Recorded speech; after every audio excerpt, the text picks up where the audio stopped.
we're in a weird community. I didn't grow up in a place where you had two teams in the same sport. That's an unusual thing. I got to tell you, in Seattle, everybody's for the Seahawks. They may be cracking on them. They're mad at the way they're playing, but everybody's emotionally invested. Different in Los Angeles. Yeah, what Steve meant to say is in a special community, not a weird community. It's a very unique. Thank you, John. I'm Bob Safian, and I'm here with Steve Ballmer, the owner of the LA Clippers and former CEO of Microsoft, and John Stankey, the CEO of AT&T. Steve, John, it's great to have you with us.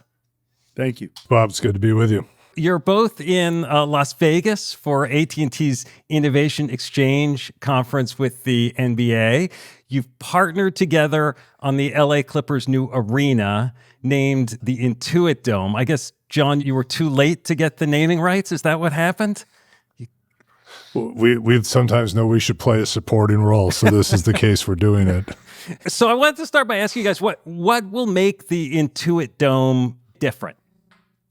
What we tried to do was to set out to build the most exciting, intense fan experience in the world. Now, we work on that all the time in terms of our team and its competitiveness and its hard work and energy. But we also view the fan as kind of part of the product. How excited do our fans get? How intimate does it feel? I mean, it's a live event. You want people to feel emotion. It's a little different than just watching at home. You can get emotional, but you're getting emotional with a lot of people. So we built a tighter bowl. We built things that are steeper. We do have a very large scoreboard, so we can tell you more. It can be more of a heads-up activity, even though we recognize that people will want to use a second screen, which is why we've run power so you can charge your phone at literally any one of our 17,700 plus seats. You come into our building, we have a zoom-through technology. So if you just want to walk in friction-free, or you want to walk in, grab some food, we have these zoom-throughs, we call them, all through the building. We have cameras in the building and microphones in the building so that we can tell who's the most enthusiastic fan, who's making the most noise, and make sure we're rewarding people for those activities. We had a vision of what we wanted. We got a lot of input on top of that from the architects, but it had to also come from the technology that underpins, and AT&T's been our core partner on that. Well, I joked earlier about playing a supporting role, but that's exactly what we're doing. When you have somebody like Steve who has the kind of energy that he has, and he has the kind of desire to change things, let him paint and do what he wants to do creatively as he takes us forward. We've often heard the term when we talk about a home, the home's got great bones. And I would say Steve's dome has great bones, because what we've done is we've taken some of the most robust fiber infrastructure in Los Angeles that AT&T has, and we've connected it to his new home. And in his new home, we put 7.5 miles of fiber in, and that fiber is going to be connected to some of the best technology that's available today to connect customers that walk into his facility to the internet and to services that is going to make their experience wonderful. And most importantly, because the bones are done well, as technology changes and as they come up with new ideas moving forward, they're going to have an opportunity to paint on that canvas in any way they want. When Citi Field first opened in New York, 15 years ago, one of the owners, Jeff Wilpon, gave me this private tour, and he was so excited about how they'd hardwired each seat so they could eventually add screens to each one. And of course, it turned out that the screens everyone wanted were in their pockets, and Wi-Fi was what mattered. Like, how do you think about sort of infusing the tech of today, but protecting for the tech of tomorrow so that you can take advantage of that? I don't think you can actually future-proof, because most of us don't know exactly what the future is going to be. But what you try to do is you do what you can foundationally to make sure that when that future comes, you can get there at the lowest marginal cost possible. Changing out the endpoints, putting new electronics in that do something a little bit different, that's going to require incremental investment over time. But what you don't want to get into is you won't want to be disturbing the bones of the building, right? You don't want to get underneath and all the cement, the concrete. And I think we've done the right things to make sure that there's a lot of flexibility there. I bet, Steve, you love hearing those words, incremental investment, right? That's been like what being the owner of an NBA team is. It's constantly incremental investment. Look, I know enough about tech to have absolutely no surprise. I come out of the software business. We had recurring licenses because we knew we were always going to bring new things to market. And so we asked our customers to plan with us for ongoing cost and ongoing kind of improvement. John and I were talking about it, and I may underestimate exactly what that might cost us. But at the end of the day, make no mistake about it, I know we have screens that are ahead of the game today and will be behind the game in 5 or 6 years. We will wind up making more investment. I'll give you just a small example. We have 4 game controller type buttons built into every seat so that you can interact directly with the big board.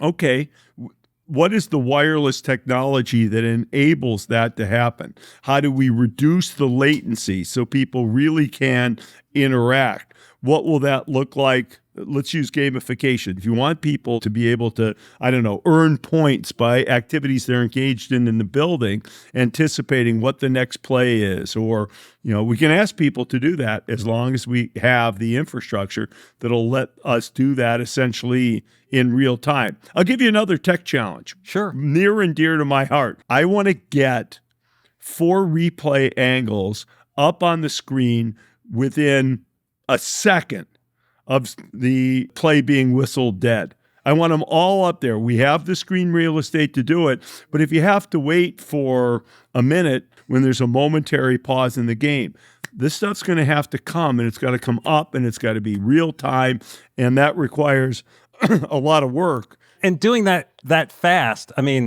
historically, that's been a human chosen highlight, right, to show or angle. Is this something where there's software on the back end about, automating that so that's faster also? The possibility to do things with AI in this instance winds up being very good. There are a lot of possibilities, and yet some human being will decide now's the time, because you still need to have human beings that have a sense of what they want the game flow to look like. Now, 5 years, 10 years from now, maybe we just trust the software to do all that. But for now, there's I'll call it AI-assisted activities. When you talk about AI, I'm just curious where you both are on the hype versus enthusiasm meter on AI. I know, Steve, you recently surpassed Bill Gates on the billionaires list thanks to Microsoft's booming stock and that OpenAI deal. Do you have any thoughts about where we're getting ahead of ourselves with AI and where we're just getting started? I don't think it's a hype. I think we're at a fundamental transition. It's as significant as the founding of the internet back as we entered the 2000s.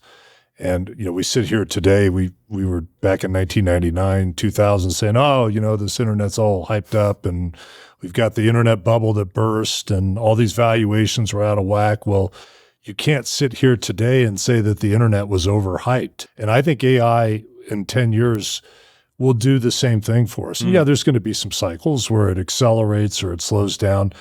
But ultimately, software is a fabulous technology that I view as pretty immature. We may just be moving into the adolescence of software technology right now. AI is one of the things that's going to take software into adulthood. And as it takes software into adulthood, we're going to see phenomenal changes, how we get entertained, how we work, how we learn, how we live.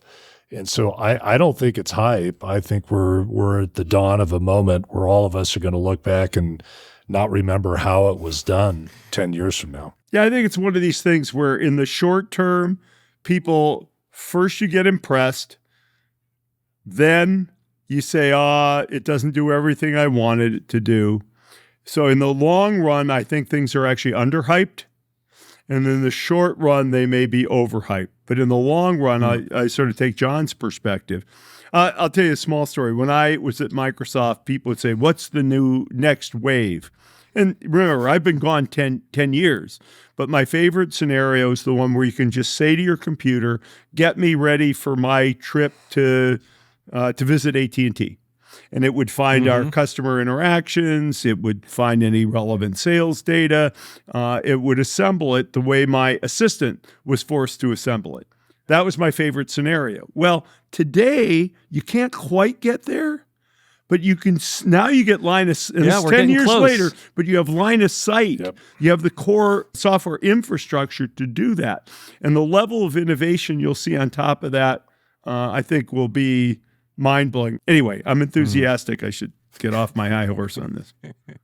So we started earlier talking about fans, and thinking about the new arena, I can see as a team owner, Steve, you want fans focused on the live experience, on what's happening on the floor. John, in your business, you might be perfectly happy if fans were on their phones the whole time. Like, did you talk about that, about how the phone experience interacts with the fan experience? I'll let him go first. Look, I want people with their heads up watching the game. I make no bones about that.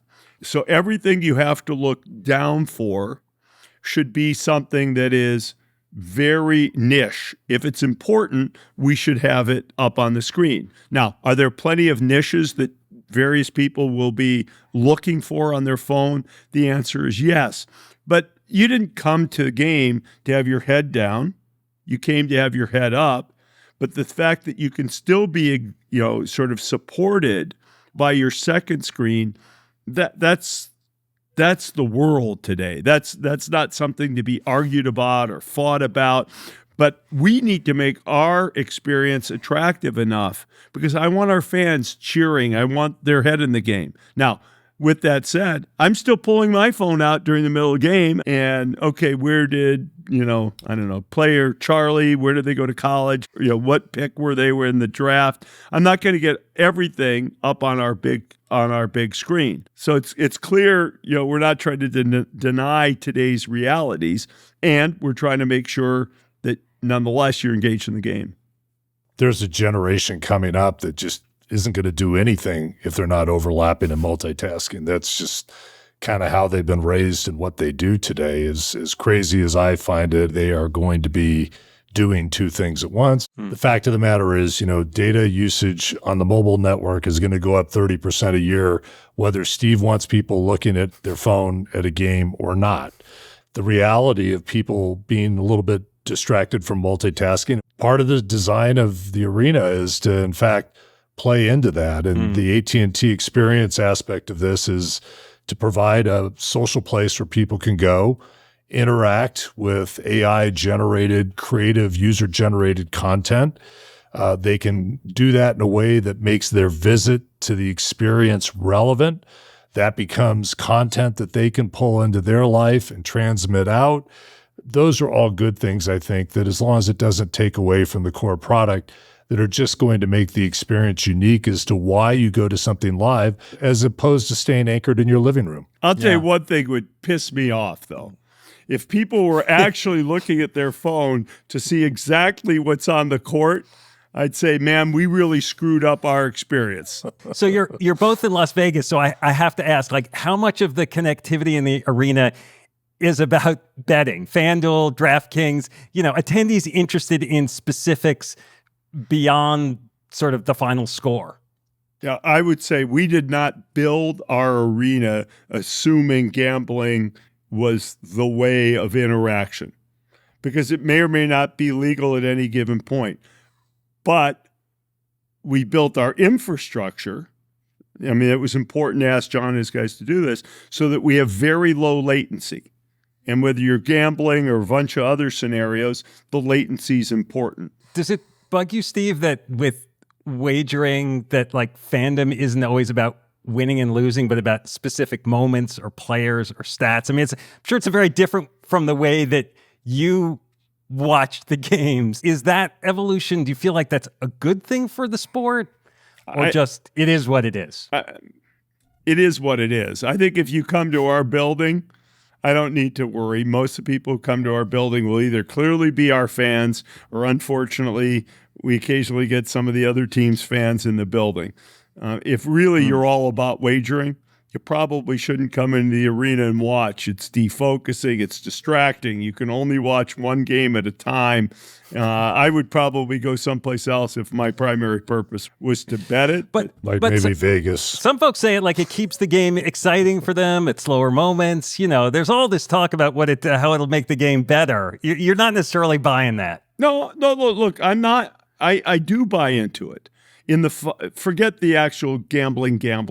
Look, whatever the law provides will happen, and we'll support it. But just think even about fantasy football. Fantasy football galvanizes that game, and whether it's through fantasy or gambling, John talked about gamification, which I think about. First thing that goes to my mind is fantasy, but there's many other ways to do it. And at the end of the day, fans are going to do what they want to do. Our job is to make them want to help our team win. That's our job. That's not the fan's job. And the fan then can choose their own path, through the experience. There's been a lot of very positive talk in LA about how the Clippers are investing in the community, even small touches like a display inside of basketball jerseys from every high school in LA. I think when you think about building community as a business, as a brand, like how important is it for the Clippers? And I'm curious too, then, John, is it any less important for AT&T? The people we hire, we want to be beneficial to our community. We're in the process of resurfacing every Parks and Rec basketball court in LA County because we're trying to communicate community. We're in a weird community. I didn't grow up in a place where you had two teams in the same sport. That's an unusual thing. I got to tell you, in Seattle, everybody's for the Seahawks. They may be cracking on them. They're mad at the way they're playing, but everybody's emotionally invested. Different in Los Angeles. And so we have to build our community, in a community that, has largely grown up with the other team being the leading team that's won the championships. So we're building our community. Our community we say is a little more hardcore. We call it street lights over spotlights. That's our community in LA. Yeah, what Steve meant to say is in a special community, not a weird community. It's a very unique. Thank you, John.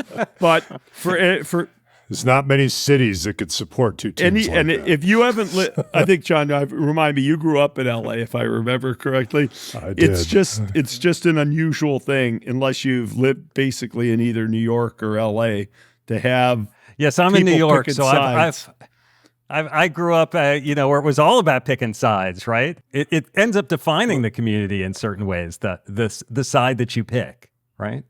Look, Bob, what we think about is pretty straightforward. We're in the business of connecting people to the internet. And the reality of our society right now is not everybody can get on the internet in a scaled way. And that means they sometimes can't apply for a job or they can't get the medical advice they need. So, LA is a big part of our market. California is a huge market for us, but we've got some more work to do. And that's why we've been doing some things like targeting more affordable internet access for those people who can't afford to pay the full boat, working actively to try to build literacy capabilities or learning centers around the Los Angeles area. Our connectivity for what we do with the Clippers and the Intuit Dome is just one part of what we do for the broader city each and every day. And until we get everybody connected to the internet, our work isn't done. I mean, part of bonding with the community is about trust. I know you had a big data breach at AT&T. How does that impact the way you interact with the community? How do you think about rebuilding that trust? Well, look, you earn trust every day. We're obviously disappointed that we had this event. I can tell you it's a very challenging environment out there right now. If I were to kind of look ahead, I think the reality is with the geopolitical dynamics that are going on and the state of technology, we're probably going to, as a society, see more of this occurring.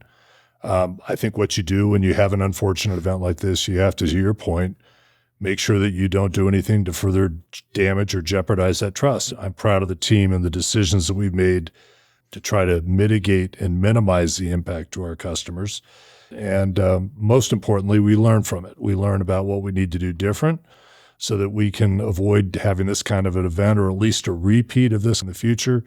But it's a pretty dynamic environment that we're all dealing with right now, just how challenging data security, privacy, and those things are. There is so much going on in our world today, AI and cybersecurity and sports and the political landscape and Israel and Ukraine and China. It's almost too many things to follow. When you two talk as business leaders, when you talk with other top leaders, are there topics and questions that you're most focused on? Like, how do you know what to pay attention to? I find myself spending a lot of time and listening and asking advice from people in similar capacities to mine about how do you keep the people that you're responsible for engaged and feeling good about what they're doing. Unlike a politician maybe that is successful if they get 51% of the vote, I kind of walk into my job every day and feel like I got to get 100% of the votes of everybody who works for my company.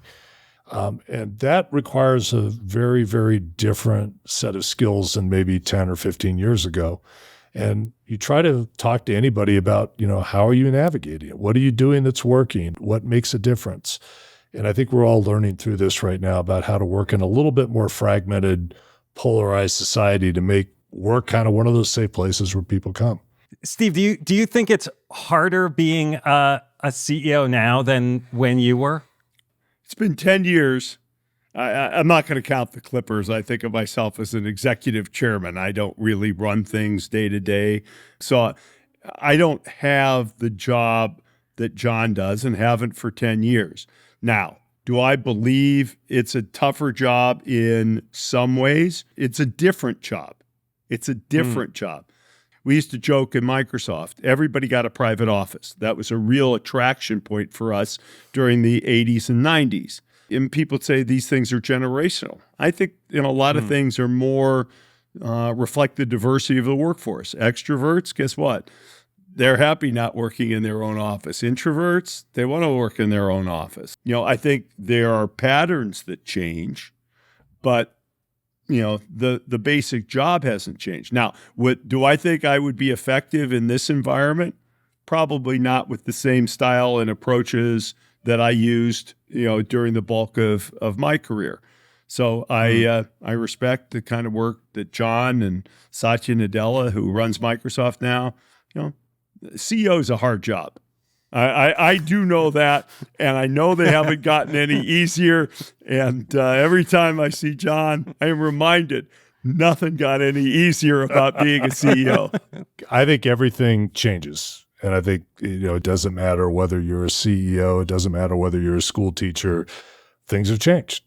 And we have to accept that things are going to change. And if you don't accept that that's the reality and your job is to figure out how to adjust to the new environment you're in, then life is going to be really, really hard because the rate and pace of change is not going to slow down. You have to come in with a optimism, a positive attitude that you can make a difference and attack those issues. And if you do that, you'll do just fine and we'll sort it out and we'll look back and someday we'll talk about this as having been the good old days.